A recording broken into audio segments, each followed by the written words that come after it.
Chris's mother liked to say that he had sand in his shoes. I was the one who asked Chris to go to Libya as our envoy. I was the one who recommended him to be our ambassador to the president. After the attacks, I stood next to President Obama as Marines carried his casket and those of the other 3 Americans off the plane at Andrews Air Force Base. I took responsibility. And as part of that, before I left office, I launched reforms to better protect our people in the field and help reduce the chance of another tragedy happening in the future.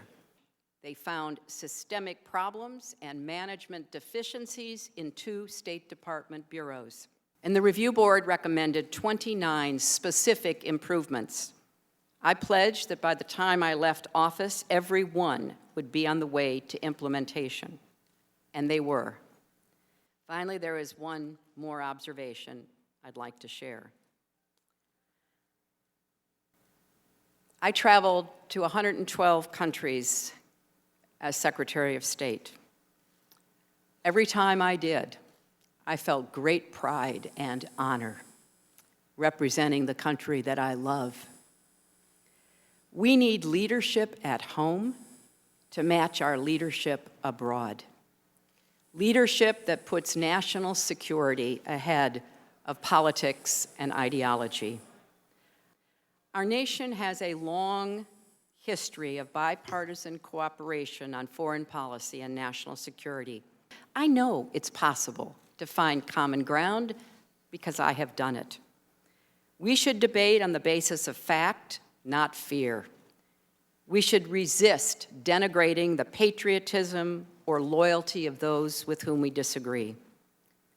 So I'm here. Despite all the previous investigations and all the talk about partisan agendas, I'm here to honor those we lost and to do what I can to aid those who serve us still. My challenge to you, members of this committee, is the same challenge I put to myself. Let's be worthy of the trust the American people have bestowed upon us. They expect us to lead, to learn the right lessons, to rise above partisanship, and to reach for statesmanship. That's what I tried to do every day as Secretary of State, and it's what I hope we will all strive for here today and into the future. Thank you.